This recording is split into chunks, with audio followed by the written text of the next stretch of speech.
Thank you for joining me, and I hope you enjoy this curious story that falls into that indistinct territory somewhere between the curious and the frightening. Also, we all have to start somewhere, and the support of appreciative souls like you will always take us further as we learn our skills from sentence to sentence. I would really value having your support, by you subscribing and then hitting the notification bell, so you can know when the next part is published. And let me know where you are. Write it in the comments below. Anyway, I thank you for your attention. And if you wish to learn where the two main characters come from and what the story is all about, then why not go back to the very beginning? You're back? Right. Let's get on with it. Chapter 9. The darkness moved. When I think about growing old, I think of bags of salad leaves. The truth be told, I'd achieved little in my life and failed at even the most basic of human necessities, to pass on my genes. The fact I'd never even wanted or needed to have children tempered that failure a bit. I'd probably wasted too many opportunities and don't think I even noticed most of them, even when they were jumping up and down and screaming in my face. Time had now rushed away from me and night always arrived too soon after dawn. So the least I could do regarding a legacy was to rid my home of as much useless junk as possible. By saving someone the trouble of deciding what had to go to the charity shops or into a skip, I hoped that they'd think well of me. If only for a brief moment. That kind old lady who lived and died in that lonely little cottage had bothered me greatly. It made me realize that the same fate beyond death was waiting for me one day very soon. Maybe even sooner if the cat stayed around. I'd resolved to make inquiries about her at the surrounding farms, and if I could, find out in which cemetery her remains rested. I wanted to place bright and colorful homegrown flowers on her grave, hoping the dead were aware of such things. I was in a maudlin mood and the bastard thing just wouldn't shift. I lived such an isolated life that if I were not cremated, that one generation after I died then only the worms and bacteria would remember me. Shadow had shown me, and would show me more, that the world was far weirder than I imagined, or could imagine for that matter. Worms with memories fitted in there quite nicely. I intended to be cremated, not to deny the memory worms a meal, but so that my ashes would be buried with my parents. They don't allow 3 bodies in a grave these days. However, I reckoned that it's only a matter of time before the government charged us for our eternal rest, rent paid on the interest from an obliged investment in useless Boris bitcoins. I wouldn't put it past the immoral bastards. It saddened me more than being discarded from memory, that there would be no one left to care for my parents' grave after me. Their stone would become dirty and stained with grass cuttings, and although I loved blackbirds, I wish they wouldn't crap on gravestones. I'd become invisible immediately because I lacked the financial wherewithal to have my name engraved beneath theirs. All I could hope was they crushed my bones well, so that I could dissolve quickly back into stardust. I was overthinking again. And it's not something that's ever done me any good in the past. And in some mad place deep down, part of me was longing for the distraction of another horrible rampaging monster. It was only a matter of time before Shadow got up to his old tricks again, and right then he had that expectant look about him. Like a bag of out-of-date salad, I'd begun with enormous potential and achieved little of it. And unless I started saving for a cremation, after a few weeks behind the sofa, I'd end up like the slimy contents of the bag of salad. I'd found the liquid salad behind a bag of fetid and dried out beetroot. In the end, entropy in that fridge could overcome even vacuum packing. I thought of Shadow and his secret life and realized it wasn't until recently that I had my own. I sensibly kept quiet about it, because I had no desire to become a curious online celebrity freak associated with those observing the secret UFO base beneath Puffin Island. We seemed to be forever surrounded by nuts. It was Jenny who highlighted a common simple philosophy of living a few years ago, when we both worked in the moral vacuum. She noted that our aspiration toward invisibility made for a more level life. As a result, neither of us suffered the constant dissatisfaction of ambitions and expectations that could never be realized. I think Shadow was of the same mindset, and that's how that uncommon cat lived his life. Action itself seemed to have been an adequate reward for him, and he needed no medals, nothing else other than frequent opportunities for confirming his contempt of humans. Naturally enough, that was my role. We were growing closer in that regard, what with his belief about humans and me a daily confirmation of the species at its most laughable. Yet somehow amid all the strangeness, I still retained a relatively healthy miserable psychology. Mind you, I had no one to compare with. And it was all becoming stranger. Much, much stranger. Tell me. Is it normal for holes to appear in midair and attract cats where you live? It wasn't something even I'd ever expected. Subject to the universe inverting and whatever the hell else was going on, I was back in the garden with an ever-extending list of tasks all over the place, each needing my immediate attention. It had been a dull day followed by a dark and horrible night, and for a change, Shadow was not on his sofa but near singeing his fur in front of the fire. The battering the door and windows were enduring from the gale-force wind and driven rain made me worry that the garden was being lashed flat out there. The fire was occasionally drawn wildly up the chimney and I had plenty of salt on hand to quell what I felt was sure to turn into a chimney fire. What? It'd be an understatement to say I was stirred by a frightful banging against the front door. Living in the middle of nowhere as I do, I never expected or received any unannounced visits, which would explain why I nearly jumped out of my skin and my glass of wine almost toppled over. Even Shadow jumped. The shocking violence of the assault on the solid oak door was frightening, and each bang pushed it in a few inches. Everything hanging on the back of the door fell to the floor. And as suddenly as it had begun, it stopped. A worried Shadow was never a good sign. I turned to him for a lead because he generally has a damn good sense or instinct for everything that went on in his vicinity. If he was on his feet surprised, then there might be cause for concern on my part. Giant turkeys, I asked. I will probably be associating banging doors with chicken turkey monster attacks for the rest of my days. Are you going to see who it is, or are you going to leave it to me as usual? I admit that I was spooked by the violence of the assault on the front door. We both jumped again when the pounding restarted for 5 seconds before stopping. The door bowed in further with each thump this time and I was worried it was about to be pushed in off its hinges, a solid oak door at that. Both human and cat continued to look at each other, expecting the other to do something. Do you think it's one of your alien mates coming to pick a fight? I asked him. I didn't like fights and had barely fought with anyone in my life before the alien monster chicken turkeys, or whatever they'd been. The last human I'd fought was Barry at school. Don't ask me how, but I'd punched him in the face while flapping my arms about like a Pentecostalist on speed. And it all went rapidly downhill after that. I didn't move an inch. I took a deep breath and after making sure the much-loved glass of wine was safe on the table, I took a few nervous tentative steps toward the door. I glanced back at Shadow who was presenting his intrigued frown once again. If there's a ruck, I said. Then I expect you to get involved. All right. I took a final step to the door, kicked and pushed the coats away and placed my hand flat against it, trying to persuade myself that it was a broken branch off one of the trees whipping against the outside of the house. Who is it? I called out timidly and pulled back in fright when the door was pounded 2 or was it 3 more times. I tended to lose count of things in panic those days. I occasionally escalated to that state too easily. So much for my gentle inquiry. When I was a kid that would have been an opportune moment to rush and hide behind the sofa. Bollocks! I shouted and pulled the door open with as much bluster and bravado as I could muster, and emboldened by the knowledge that Shadow was standing right behind me, I said, "This had better be bloody important." There was nothing. No one there, only the horrible weather. No branch was being blown against the door. There was only the rain lashing my face as it rushed past me from beyond the rectangle of pale orange light defined in the wild darkness. In keeping with recent events. Why wasn't I surprised there was nothing there? I looked down and found Shadow next to me staring out intently into the same night. I leaned forward nervously and checked either side of the door. All normal so far. Other than the incident of the demonic banging. I turned to offer Shadow an opinion when I was struck forcefully in the chest by a hard object and staggered back into the cottage. I stopped my inward collapse by grabbing the door frame and the top of the door. "Bastard!" I shouted out into the darkness, and slammed the door shut and turned to search about for whatever had hit me. On the floor where the nice rug used to be was a solid triangular object, about 10 inches long and wrapped in brown paper and tied nicely with butcher's twine. I kicked at it in case it wanted to move towards me. It just revolved around a point on the stone-flagged floor. Engaging directly in stupid mode, I reached down to pick it up when Shadow slapped my hand away. He was a strong little bugger. He leaned in and had a good sniff all around the package, and then pulled away quickly. Shadow sat on his haunches and looked up at me expectantly, which was my opportunity to open up the dangerous object in its tidy brown paper wrapping. At least he had the courtesy not to hide behind the sofa as I prepared to perform that perilous task. I went to the kitchen drawer and took out the seriously sharp knife I kept under the cutlery tray because it scared me. Then, settling on my knees before the aforementioned potentially dangerous object, I looked across at Shadow. "You sure about this?"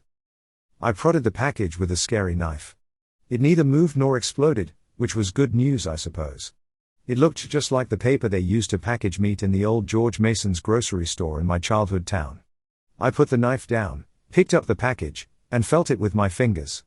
I checked with Shadow and raised my eyebrows. It didn't feel dangerous. Although it was angular and packed tightly, it felt squeezy as I raised it to my nose hesitantly. I gave it a good sniff and immediately understood Shadow's reaction. I picked up my knife and cut the twine to open the mysterious and smelly package.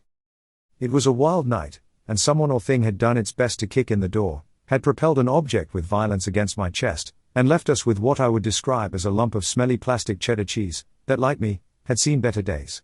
Maybe it was symbolic. At least I didn't smell like that. At least I hoped I didn't. You never knew how you smell when you lived on your own. Now uncovered and unmitigated by tidy packing, I brought it up close to my nose again and nearly suffered whiplash from the appalling rancid smell. I held it out to Shadow and even the galactic warrior took a step back. Gross. I held the cheese at arm's length. That's not staying in the house, I told Shadow. I opened the door again and hurled the appalling cheese and its paper wrapping out into the dark stormy night. It sailed out of sight in the general direction of the roses and would have to remain a mystery that could wait until morning. I stayed in the partially open doorway staring out into the wild storm, looking for I don't know what. I sniffed my hands and they stank. I turned and held them down toward Shadow and the galactic alien slayer withdrew again. I'd have to remember that. Smelly cheese, this was cat kryptonite. Any trouble from Shadow in the future and I could threaten him with a lump of gorgonzola. I wanted to wash my hands with the carbolic soap running on idle beneath the sink. I thought of the cheese lying out there in the rose bed. Maybe rats or mice would take it. Scratch that. No sensible rat or mouse lived anywhere near the house these days with Shadow around. Mind you, there could still be the odd one or two dimbo rodents out there acting out Darwinian theory. Before I could close the door, Shadow came forward again and stood on the wet slate doorstep in the wind and rain. I could see that the strange little cat was sending out his sight, hearing and whatever other senses he possessed. After terrifying me, he always lent me courage, did that little cat. Thereby inspired, I leaned out over him. Suddenly, his head flicked out to the right, toward the threshing wild hedgerow at the bottom of the track that needed attention but required too much effort. Once again I'd been thinking petrol, the panacea for the lazy. Just like Shadow, I'd caught a fleeting sight of dark movement at the extreme edge of my vision that made me draw back and gave me an adrenaline rush. Suddenly breathless in fright, I leaned out and tried to find it again. It, whatever it was, had gone. Shadow was very pensive. He looked all around again and seemed to tense up before relaxing. He stood there a moment longer, silent and motionless before returning to singe his fur in front of the roaring fire. I felt uncertain. I allowed myself a final look into the darkness and saw nothing. My supported act of bravery over, I gratefully shut and locked the door. I was shocked. Because I hadn't just seen something move in the darkness. Instead, I'd seen the darkness move. I naively still tried to measure the quality of my life by the absence of any conflict, preferring to make as few decisions as possible and assuming no responsibilities whatsoever. It suited me. The modern world confused me with its desperate need to be significant for no reason. Social media has made people question their validity as social beings. Being liked was not particularly important for me, and my relationship with Shadow confirmed that. The absence of company was something I'd nurtured and embraced as a place of safety. I was okay on my own, and had previously never been spooked by anything that might choose to move around me in the dead of night. That night, however, I think I sat there on the sofa in a much too warm little cottage and shivered with fright for far too long. And smelling of cheese. The carbolic didn't touch it. I was so glad that I had Shadow for company and felt safe simply because he was near me.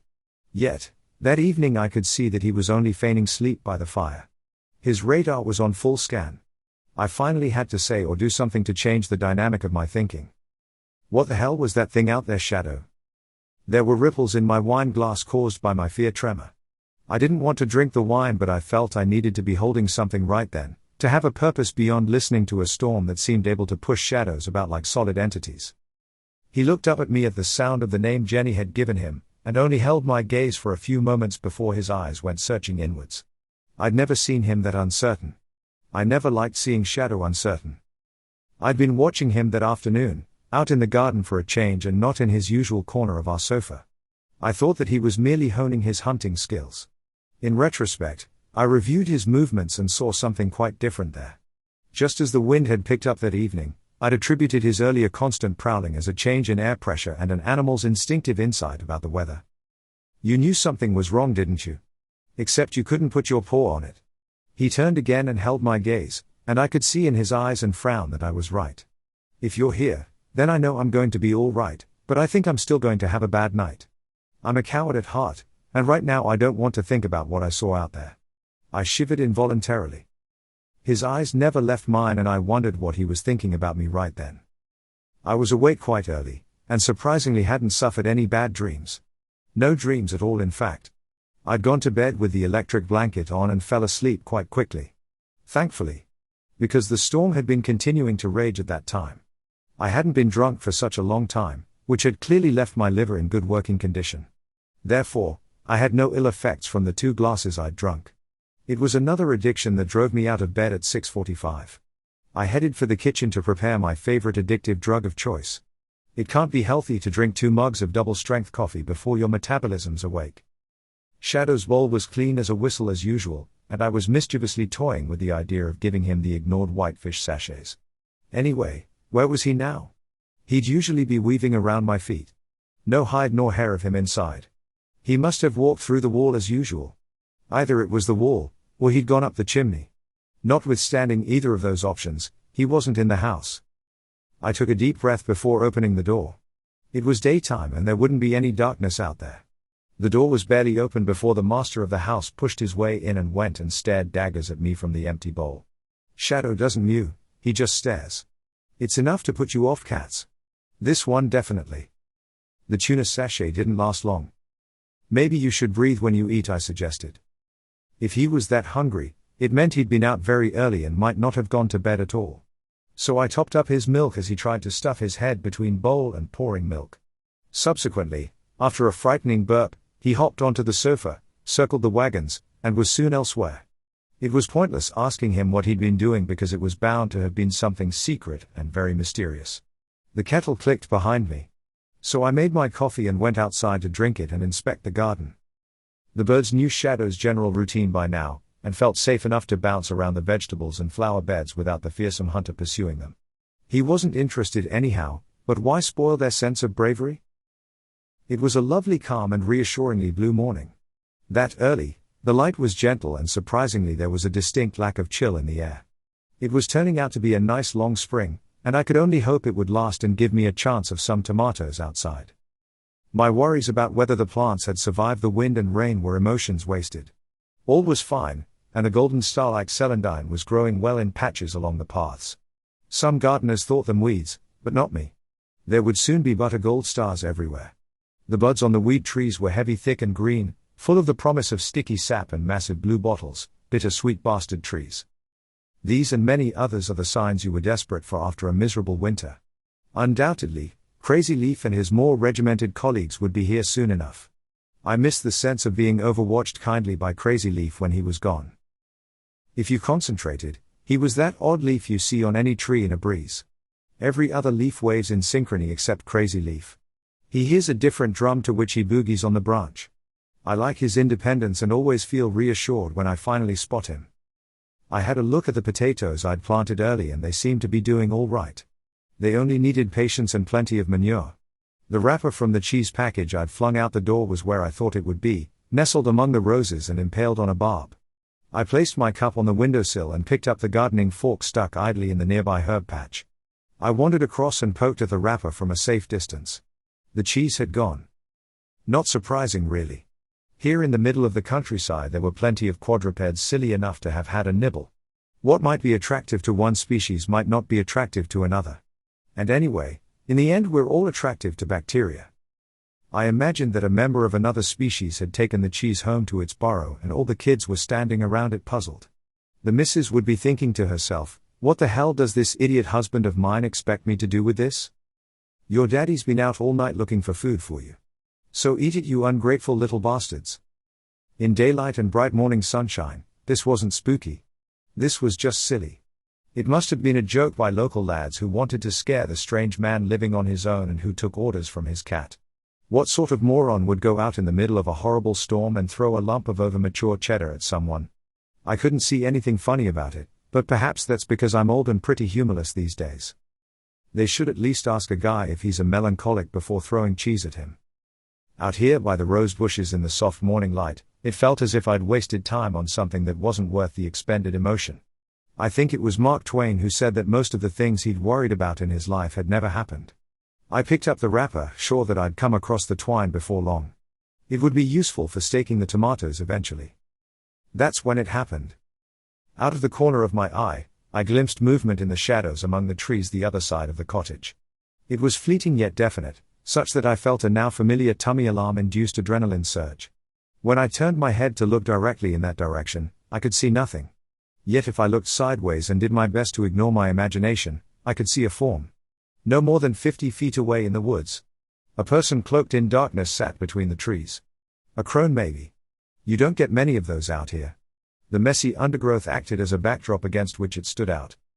I kept my gaze sideways onto it, and it didn't move. And despite an icy breeze gripping my heart and freezing my back, I chose to be brave. I decided to turn and walk straight toward where I'd perceived it. I once again took courage because I knew my lightning rod Shadow was asleep on his sofa. No, he wasn't. Shadow was approaching the same spot from my right from behind the cottage. Just how he got there in such a short time was temporarily irrelevant. Nevertheless, his presence and interest were a stark warning to me that all was not well and something had to be afoot. Yet again. Both of us arrived at a point near the main track, no more than 15 feet from the dark form, which had begun to fade into the shadows. I looked down at Shadow for guidance and saw him glancing up into the trees and surrounding area. Tinnitus aside, I realized that I couldn't hear any birdsong. It was all far too quiet. As if someone or thing was stealing the noise. And then Shadow did something I never expected to see him do. He stepped back. He was doing that flat square head thing with his ears. I knew that fight or flight mode had been engaged. If there was ever a time to be concerned, then this was it. Warriors like Shadow know when to take the fight to the enemy and when to step back. He was stepping back. He was showing far more concern for circumstances beyond my understanding, and he flicked his left front leg against my calf to retreat. I did as instructed and drew in my vision and saw what he was seeing. There were now a dozen or so enigmatic dark lumps among the trees, and they were all undoubtedly looking at us. The quietness that had felt odd earlier was suddenly charged. I swear I could smell a coppery ozone welling up around us. It felt as if a cold hand was gripping the back of my neck, and a sharp pain reached upwards, squeezing my skull. I felt my forehead freeze, and knew I was on the verge of fainting from the pain. Tactical withdrawal, I muttered like a drunk as I swayed. It could have been my state of consciousness, but I swear I saw a small dark form moving among the entities, let's call them that. I could have sworn it was Shadow. It certainly moved like him with that faint drop of his left hip I'd begun to notice. How had he? He hadn't. Shadow was still beside me. But there he was, a dozen feet away and moving through the undergrowth, stealthily making his way towards a standing entity. I decided that it must have been one of those temporal displacement things. Like he'd done with the tramp Washibach. He was simultaneously over there and with me. Whatever was happening, it had to be happening elsewhere in the same space. I felt nauseous, but the wish to surrender to unconsciousness had left me. I just felt crap and weak all over. What the hell were they? I could see form because of their singular clear and solid blackness. And when I sought to make out more, I realized that the blackness seemed to be falling in on itself, which was a ridiculous notion in a 3D world. Shadow smacked me on my calf again and we both stepped backwards from the little copse into the early morning sunlight. The birdsong started up again and there was no indication in their singing that anything untoward had just happened. The shadows seemed to fade and dissipate, the further we drew away. I forgot to mention that I'd started building a little picnic table near the middle of the garden, where I'd purposefully left a greater space there between the raised beds. The much-promised damaged pallets had finally been delivered, 4 of them. Here was an opportunity for something creative rather than the usual bloody mess. I wasn't a skilled craftsman and yet I had managed to create a table. 3 of the pallets had been propped upright in a triangle with more nails than probably necessary and somehow it formed a reasonably stable base. The 4th pallet was placed horizontally on top to create a tabletop and I filled in the gaps with waste from the base pallets. It looked ugly as sin, and needed to be sanded down, when I could borrow a sander from someone that was, before I'd sit anyone down for a cuppa and a biscuit. Right then it was a stable splinter-ridden object.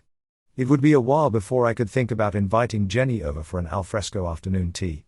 And in the meantime Shadow had taken to sitting on it.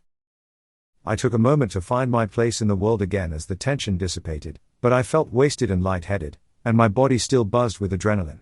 Shadow sat on the table and looked back at me like Le Chat Noir from those old Parisian posters, and was clearly deeply preoccupied. He had no time for the panicky questions of a mere human. I asked my questions anyway.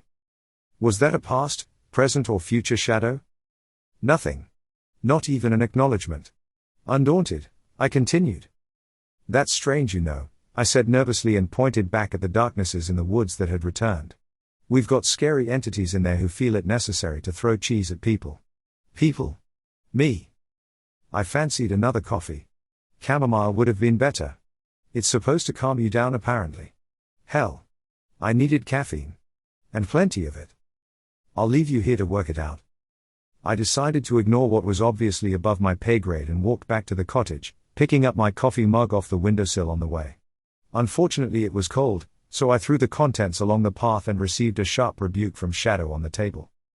I held up my hands in apology, and went indoors to make a fresh coffee and contemplate this latest weird intrusion into my pathetic little life. I nodded to Shadow, who was still asleep on his sofa. Best not to question everything about the cat. Anything. 2 temporal displacements in ordinary time though. That was tough to get my head and sanity around.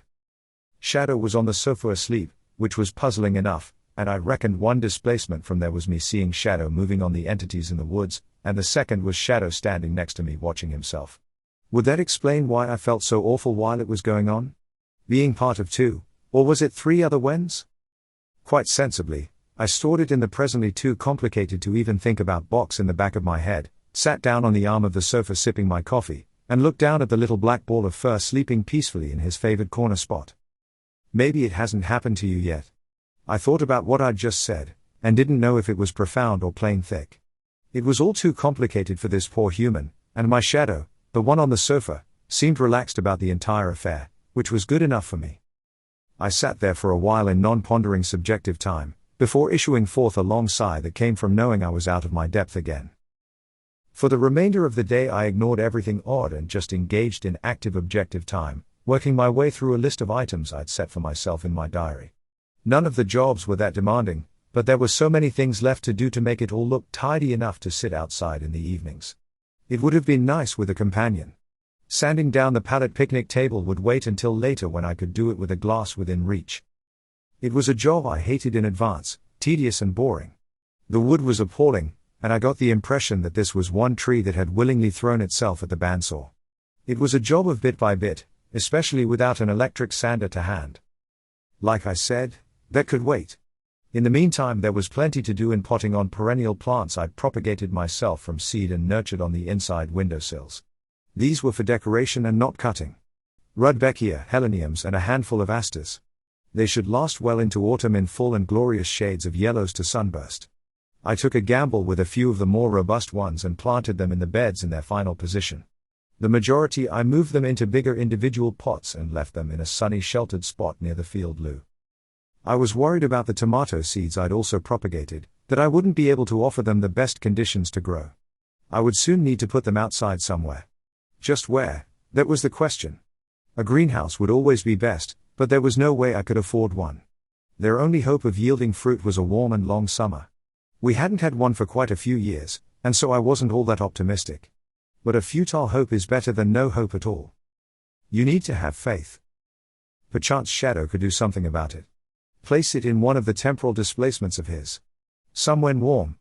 Anyhow, it took me most of the day to complete the tasks I'd set myself, and somehow, unbelievably, the events of the morning and the phantom cheese chucker of the previous night had faded. The more physically tired I became, the farther they'd faded away. It's impossible to hold 2 thoughts at a time, and right then the garden was far more important to me. The universe could do what it wanted, because there was nothing I could do to influence any outcomes, so I must have unconsciously focused on what needed to be done. It was the only sensible explanation, I suppose. Tilling the beautiful dark compost-rich soil was a gentle meditation in itself, which is more than the picnic table would be. Mind you, I did occasionally feel a foggy intrusion at the periphery of my conscious mind, although it didn't hang around for long. Shadow raised himself from his bed halfway through the afternoon, and came out to find a warm sheltered spot among the shrubs to perfect his resting technique. He was well practiced. Like all warriors, I suppose. I watched him closely, wondering how he might be responding to the sense of being watched. His keen animal senses alone would have a heightened awareness of his immediate environment. Nothing. He appeared unperturbed, lying there sheltered from the coolish breeze in the afternoon sunlight.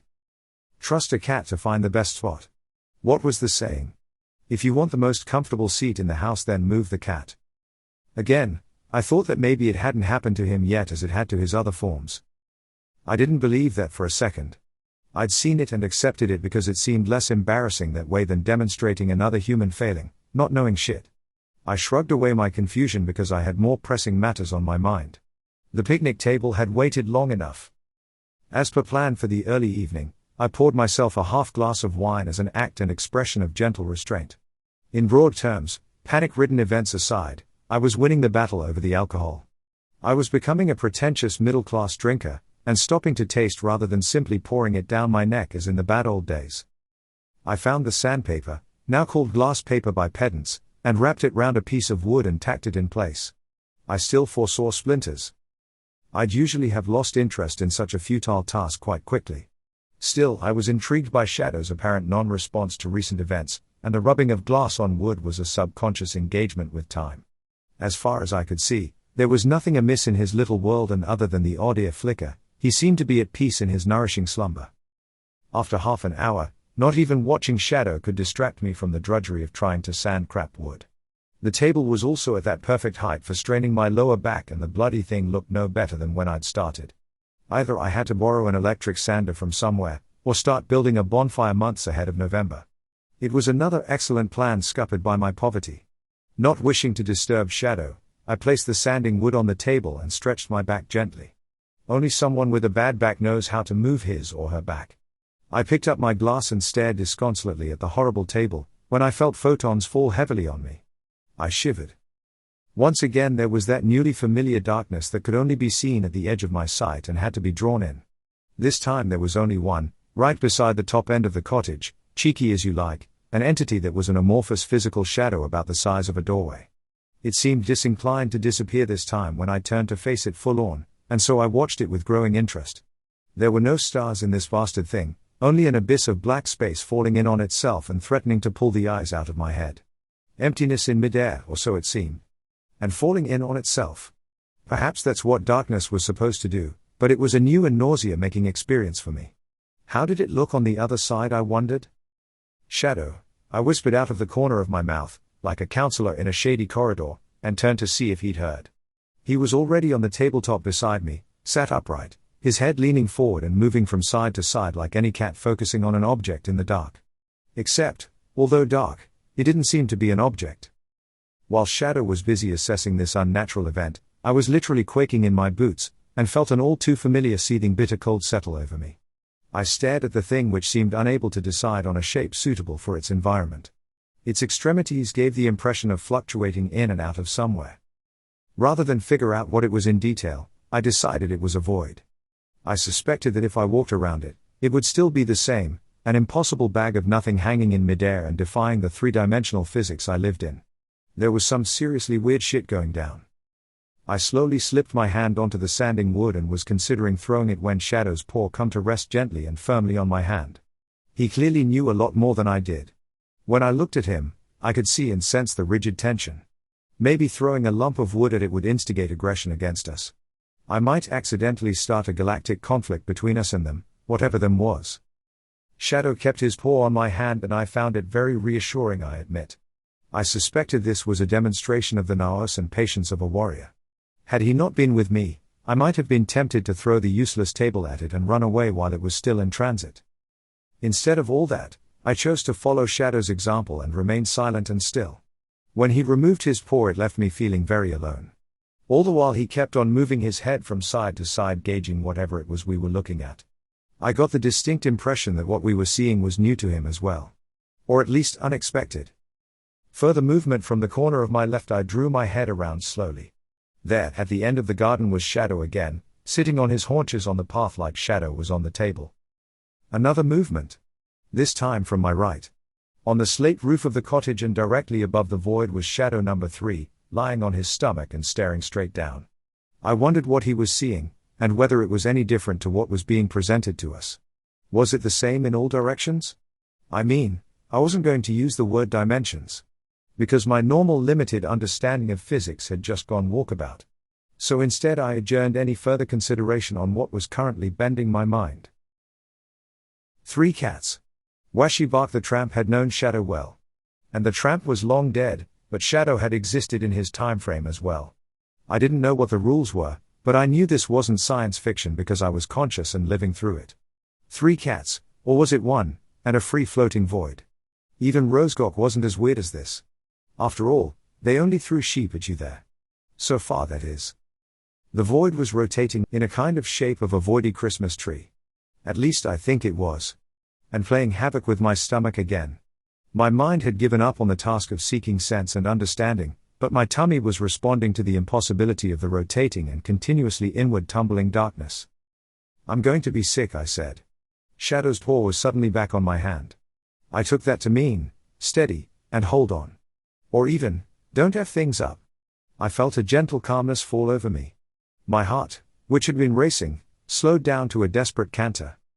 They do say that cats are good for psychological and physical health in the long run, but not necessarily in circumstances like the one presenting itself to me right then. It was the shadow on top of the cottage who was worth watching. He was pushing himself on his tummy across the slope of the tiles toward and over the void. How can nothingness have an intelligence that might perceive his approach? It was pretty evident that the shadow on the rooftop didn't wish to be spotted. In case of what? In what way was this nothingness dangerous to him? Shadow took his paw off my hand and I felt him turn. I looked and saw that the shadow earlier sat on the path was slowly, ever so slowly moving backwards. Shadow tapped my hand again, quite aggressively this time. Before he hopped off the table and darted through the garden and disappeared around the lower end of the cottage. A sharp movement told me that the shadow by the path was running away past the field loo and over the wall with fluid elegance. Something was definitely about to happen. And the idiot was slower off the mark than usual. There was only me left in the open, and the shadow on the roof who, when I looked to him, was staring back at me very aggressively, eyes black and ears flat. There was also a square black object a few inches in front of him that he was pushing toward the edge. It seemed to be quite heavy for its size. Like with everything human, from a cat's point of view at least, it took me a few seconds to work out that I should follow the lead of the other 2 cats and Scarpa. I knew my shadow had disappeared round the bottom end of the cottage, and so I turned and ran that way. I glanced over my shoulder as I ran and saw that the cat hadn't waited for me to find safety before he pushed the black object off the edge of the roof and into the void. I shouted in panic as I leapt over the last raised bed. A second before I found cover, the entire world exploded in a blinding white light, and the force of an almighty explosion hit me sideways in midair. I never made it to cover. I was airborne for an eternity, until I slammed painfully into the ground. I bounced around unceremoniously for a few moments before coming to rest and realizing my shirt was on fire. Near blind and stunned, I was witty enough to comprehend the implications of clothes on fire for life and limb, so I rolled and rolled until I could feel no flames or burning. Then, having established myself safe from spontaneous combustion, I passed out. I have no idea how long I was out before regaining consciousness, and it was a long slow return to wakefulness for me. Then I passed through a reflective phase of contemplating the insanity of 3-dimensional holes hanging in the air. I suppose it would surprise anyone to learn that nothings could be exploded. I was contemplating that nothing was a stable state that was equilibrium achieved, or in a process of being achieved. There again, I pondered further in my fuzzy state, if something were energy neutral, how the F could it be exploded? Physics was never my strong point, and presently my strong point was an appreciation of pain. I opened my eyes to a fuzzy strange new world, one altered from what was here before I shut my eyes. I could see well enough to realize that I'd come to a halt in my death dive against a pile of boulders and soil I'd intended to shift one day soon. I grasped that if I'd moved it earlier then I'd have probably been thrown onto the rusty solidity of Eva Hughes's old plow. That would have been messy. Or fatal. Or both. Depending on what state I'd be in when my corpse was eventually discovered. I sat up and tried to stretch and rotate my back. It all worked even though it hurt like crazy. I still felt dizzy and sick as the world began to lose its fuzziness. With a mandatory agonized groan of the prematurely elderly, I slowly pushed myself up onto my knees, and then slowly uncurled myself. I smelled like a spent box of matches and knew that I'd just lost a favorite t-shirt. I was struggling. So I took my time to find a balance that kept me upright and not vomiting on my shoes. Slowly and surely the remainder of my world came back into focus. It was initially reassuring. I was alive. The cottage was still there in one piece, and had somehow survived. Although I guess the inside of the cottage must be in one hell of a state. Like Lurch from the Addams Family, I took a few tentative steps on boulders that had been elsewhere a few seconds, minutes, hours, days earlier and performed an arm-waving fandango before finding safe flat ground. I saluted that success by finally vomiting a very splashy and sour-tasting liquid. I danced about a bit and missed vomiting on my shoes. In retrospect, that last bit was the only good part of my day. I had to sit down and reached a hand down to where a wall of my manufacture had once stood. It stood no longer, and I carried on moving downwards out of control until my coccyx made contact with another boulder. I howled in agony and rolled on the floor. While I might not be attractive to women, I certainly was for rocks. None of this cogitating went through my mind during this meditative period of agonizingly rubbing my bottom hard with my hands. I somehow rose to my knees again with my hands on the floor ahead of me. It felt like I was begging a counselor for a council house. I held my head low to avoid further sickness and leaned back to behold the devastation that can be caused by a small black cat with a small black box.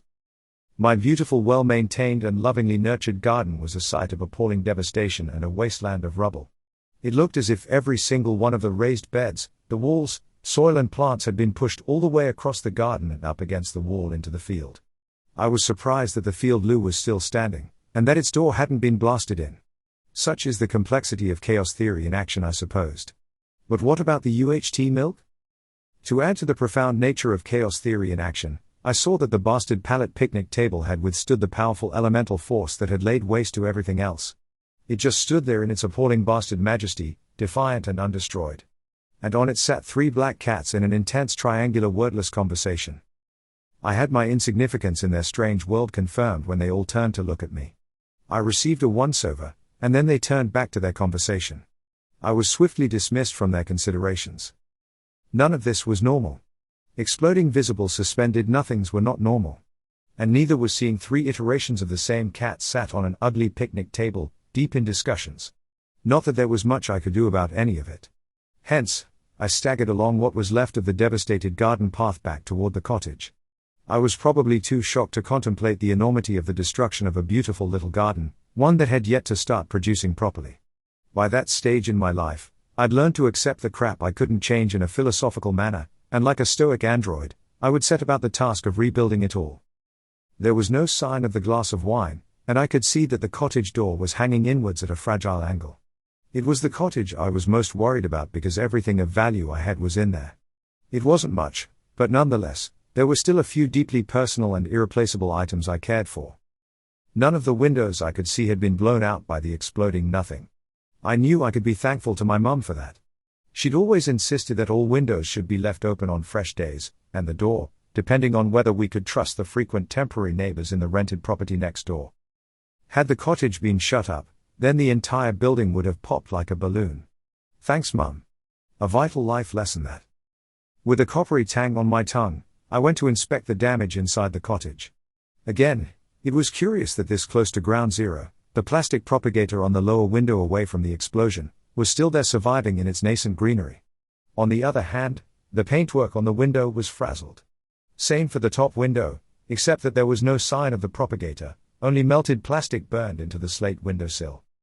I drew back a step to have a look at where the void had been, and other than a white flash burn all over the cottage wall, there was nothing else to show that a short while earlier there had been an active nothing there. Nothing had subsequently exploded because of something that one of the shadows had done. The nearest of God's weed saplings had been shredded, and one of the taller trees behind the retaining wall was teetering against a formerly well-established specimen. It looked as precarious as a breathless drunk against a lamppost. That was good news as far as I was concerned. Plenty of fuel for next winter, as long as no one had slapped a tree preservation order on either of them. I stopped. There it was again. This wasn't the first time I'd pushed through into winter. Because of cat-related evil matters, a pragmatic aspiration was continuing to fade, despite my troubling financial circumstances. This cats, were making it really difficult for me to check out the way I wanted to. I reflected on this for a moment and decided that whatever my unconscious state was up to, my conscious state didn't have the money to support it. I had to lift the door on its still functioning upper hinge to swing it inwards to assess the condition of my little home. As luck would have it, the sofa was still in the same place, and other than missing a few cushions it seemed all right. However, the rest of the living room kitchen was not in such good order. The lower door of the mumbling fridge freezer was hanging off one hinge just like the front door. The contents were shattered where they were stored. I was definitely going to need a bigger boat to sort all this shit out. My mum's training had stood me in good stead yet again. I was now grateful that I always put away cutlery and crockery that had been on the draining board or in the Belfast sink. However, there was a great big red wine stain dripping from the ceiling. The universe was speaking to me yet again.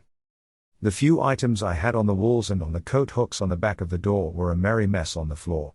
I checked the Parker Knoll beside the fireplace, and surprisingly, it had survived, suffering no damage whatsoever, save for a bit of dust that was a redistribution as far as I was concerned. Could have been worse. I leaned a hand on the back of the sofa and it rocked worryingly. Avoiding the broken bottle on the floor by the sink, I walked around it and worked out what had happened. I guessed that the explosion had blasted the sofa vertically and it had hit the ceiling before falling back to its initial spot. Knowing the cat's luck, the only stable place on the entire structure would have to be his favorite spot. A few planks and the spare duvet chucked over it as pretend throw will have to do, I told the universe. It's up to you to find money for a new sofa in the meantime. And for whatever else you've got planned for me. I wandered through into the bedroom. The bed had jumped a few feet to one side but seemed no worse for all that. Oh no. The small cardboard box in which I kept a few precious things from my parents was on the floor. And I knew immediately that the small green-colored glass cat my mother had held onto throughout her final illness was broken. The bastard universe could blow up, and I could be threatened by creatures from hell. That, I could take. But the loss of that simple glass object seemed to upset me more than anything, and I slumped down on the bed and cried like a baby. Some bastard thing was going to pay for this. It was a while later, after I'd picked up and packed away those precious items in the bottom of the wardrobe, that I wandered back into the living room to check that the broadband hub was still working. It was. And again, surprisingly, the propagators on the inside windows were all okay. My toolkit lay undisturbed by weird shit in the corridor beside the redundant surfboards, and I settled on the first items needing reparation. Namely the front door and the freezer door. I knew there was a spare bottle of wine around here somewhere, and the self-congratulatory restraint of the earlier half-glass was out the window. The bottle was in the old white and blue-edged enamel bread bin, and miracles of all miracles, the bottle was undamaged. It was an expensive bottle of Chateauneuf du Pape that I was saving for a terminal national emergency, which with those clowns in London couldn't be all that far away. The cataclysm-proof picnic table was void of conversing cats when I remembered to look outside. Where'd they go? I popped my head out, and there they were, inspecting the marked side of the house and then staring into the near space where the void had been. I stepped out and stared at what I perceived was a little dot hanging in midair. For once, I ignored the cats and stepped up to look at this barely visible black dot a yard and a half above the ground and bobbing up and down a few inches. I received a whack on the calf from a cat but ignored it. It's smaller, I said, but it's the same shape as what was there before. I didn't fancy poking it. I leave it to you three to sort out. I've got the house to put back together. As for you lot, I hope you like whitefish, because that's all that's available. By the time they all came in, and I'd had time to contemplate them as a confusing unitary trinity, the door had been fixed, the sofa had been stabilized by nailing 3 6-foot planks across the back, and throwing the spare duvet over as camouflage. The fridge door was back in place, and anything that was worth saving was back in there. The bin was full and would be stinking like a goatherd's armpits by the time the bin lorry called. I'd seen the three of them wandering off into the woods and returned to carry out a further inspection of the surrounding area. I hadn't a clue what they were looking for, and as far as I was concerned it was still above my pay grade. All three sat on their backsides by the door, and each gave me the hard FMB stare. Feed me, bastard. Like I said, whitefish or bugger all. I knew that in any hierarchy, my place was at the bottom. However, I was convinced that if Shadow hadn't come here and brought a host of monsters and misfortune with him, my mum's green cat would still be in one piece. They could have asked for anything they wanted to eat, and they would still have ended up with the whitefish. So I gave each of them a bowlful of food and a communal large bowl of milk and went off to make my bed. I was angry. Angry at having no autonomy in an unknown war being fought out in and around my lovely little home. The world was obviously going to hell in a handcart, and I wanted nothing to do with it if I had a choice. It had always been my intention to live here peacefully, and to end my days on the Parker Knoll among the trees, listening to woodland echoes and the autumn leaves falling to the ground around me. All that to one side, nothing's exploding and the potential of more disasters imminent, plus some shit I knew nothing about at that particular moment. I wanted a drink. A crisis is always the test that an addiction is really over. It was over for me. I was just pissed off and wanted this day over and done with as quickly as possible. I knew that I had a hell of a lot of work to do in the morning. In fact, I hadn't looked out over the garden since the three amigos had come in and demanded their supper. With or without my mental and emotional investment, the disaster site was still going to be there in the morning, and I felt it might look better through the haze of a hangover. Illogical maybe. But it made enough sense to me. I locked the front door because I had no intention of going out there until morning. Anyone who wished to exit the building in the interim would have to walk through the wall. I sort of got the feeling that all three cats were watching me peripherally as I stormed about the place, banging this, slamming that, and finally opening the Chateauneuf de Pape with a pop. Apparently, you must allow good wine to breathe. I gave it 30 seconds before I poured the first glassful. No half measures tonight because some bastards had broken Mum's glass cat and were now trying to injure my space. The wine tasted nice round with a solid bite. In an attempt to reclaim my space, I made a fire and then sat down sulkily to occupy myself between glass and flame. The three amigos and I would glance at each other every now and then. I was semi-recumbent on my end of the sofa with my feet up on the small table. The tumbler of wine was held lovingly to my chest. They had moved from the bowls of whitefish and fetid socks to sit in their triangle of power in front of the fire. Their intense conversation was still going on, and I could see them glance from the one to the other in their animated silence. "Are you sure the universe isn't going to blow up, with you three in the same place?" They turned and looked up at me. No response. All the cats looked identical, but after a bit of detective work between cup and lip, I eventually worked out which one was Shadow, because he had a bit of grey on his right flank. The others seemed otherwise identical. Different life stages? I watched them intensely, and by the end of the second glass I found myself drifting into a contemplation of nothingness. I finally gave up thinking because it was making me lightheaded. Whatever they were discussing, they kept turning around to look at me with a pronounced degree of uncertainty.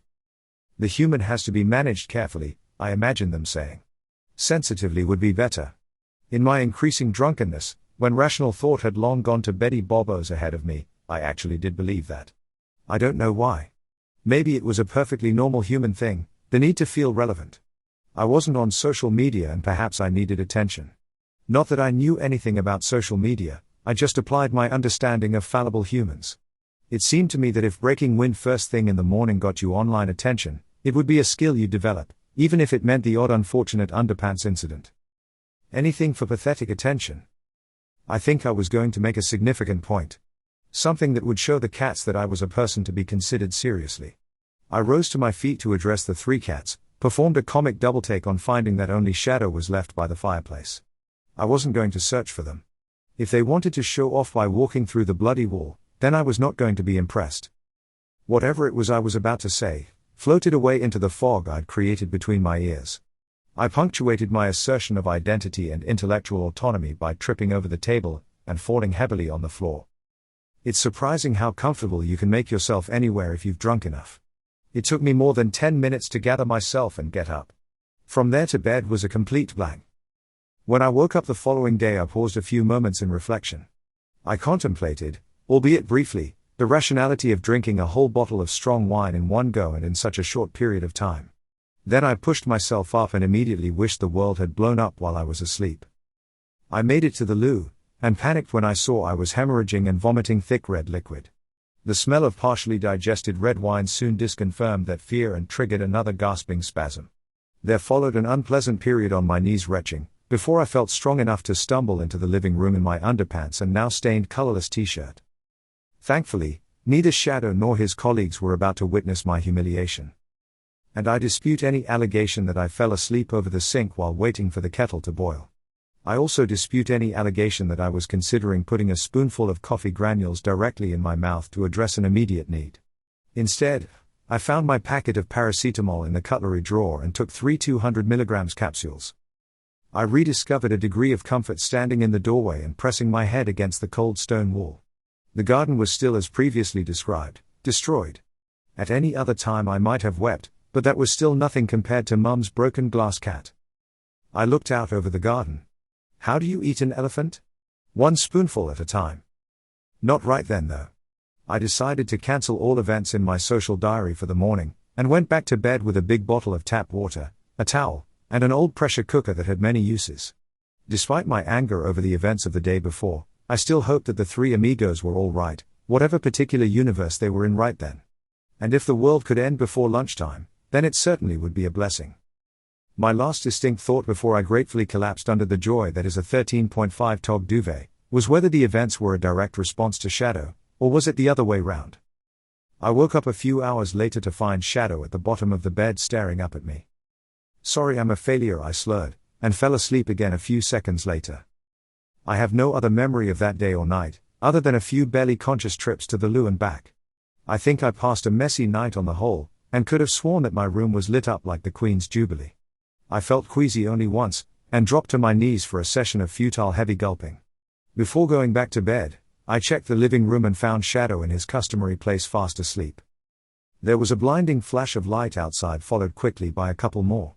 Even though the floor shook, I paid them no attention, thinking it was lightning, and didn't pursue the thought to its natural conclusion. Why no thunder? It was 7:30 a.m. and I was ill and still angry. Nothing like a serious bout of painful vomiting to lighten the mood and put you off drinking. I'll never drink again. Ever. Ever, ever. I thought I'd outgrown the habit at last. But of course I was still falling through the stupid tree. I hate losing control. I think that other than these two events, I'd only been drunk twice in the past 3 years, and I regarded both as being accidental. I was angry with myself, and felt ashamed. I didn't deserve to feel better after a couple of cups of coffee. Time was precious. I'd slept through and lost one entire day of my life. And I was sure that some of the plants that I might have been able to save yesterday had died in the interim. No. I suddenly remembered. There had been a storm last night, plenty of rain that I couldn't remember hearing. They just might have survived.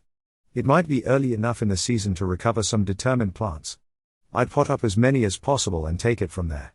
It was a plan, so I headed for the door and pulled it open, armed with a plan and serious intent.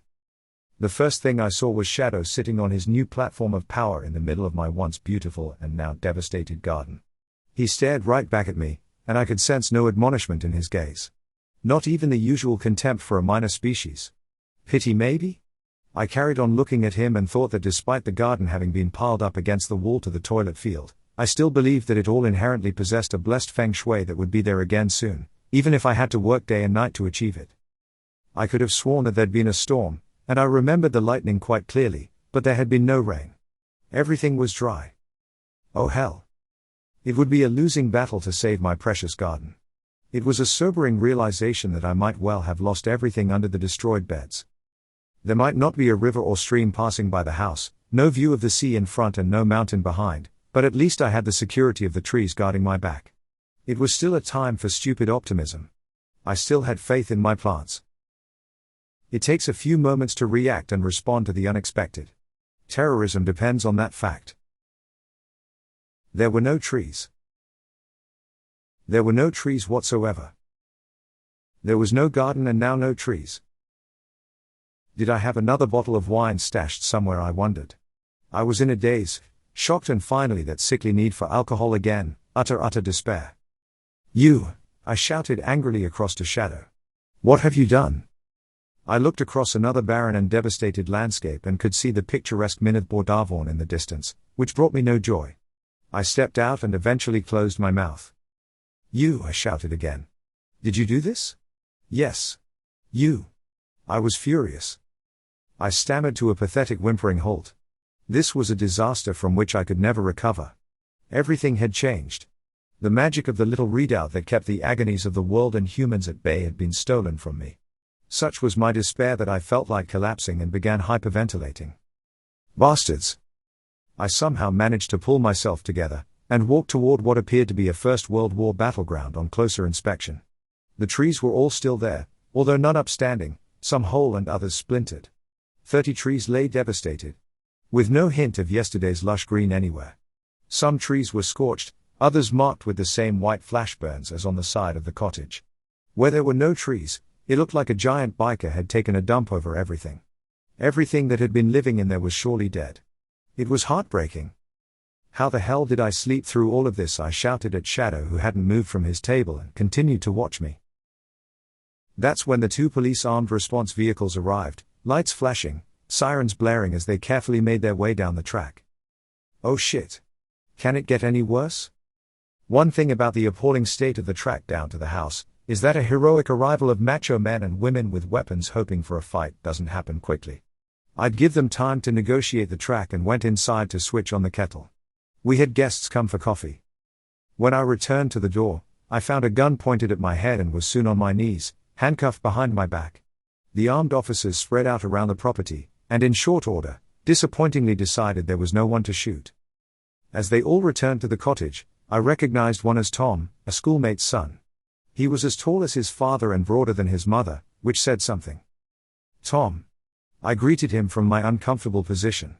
He recognized me with a start and ordered the handcuffs removed.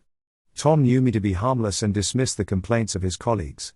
A police explosives detection dog had arrived and sniffed everywhere and found nothing. It should have been here the day before yesterday. There had been plenty of proper nothings around then. I went inside with an armed woman, still uncertain about me, and the untrusting severe look in her eyes made me more nervous. She and the other 2 women in the squad didn't take sugar, unlike all the guys who each took 2. We all stood outside sipping our coffees and looking around for a conversation. Everyone had noticed that the dog kept away from Shadow on his table. Nasty looking cat you got there, Tom said casually over his coffee. I nodded in agreement. I think your dog's scared of him. He nodded back. What the hell happened here? I haven't got a bloody clue, Tom, I told him. When I woke up this morning the trees were all down. Every one of the officers stared at me in disbelief. Then finally it was Tom who spoke. What do you mean? He waved his arm at the devastation. You slept through all of this? The Ministry of Defense thought that a massive bomb had gone off here. And the seismic people at the university recorded a localized 5.6 on the Richter scale. Nobody could sleep through that. I obviously did.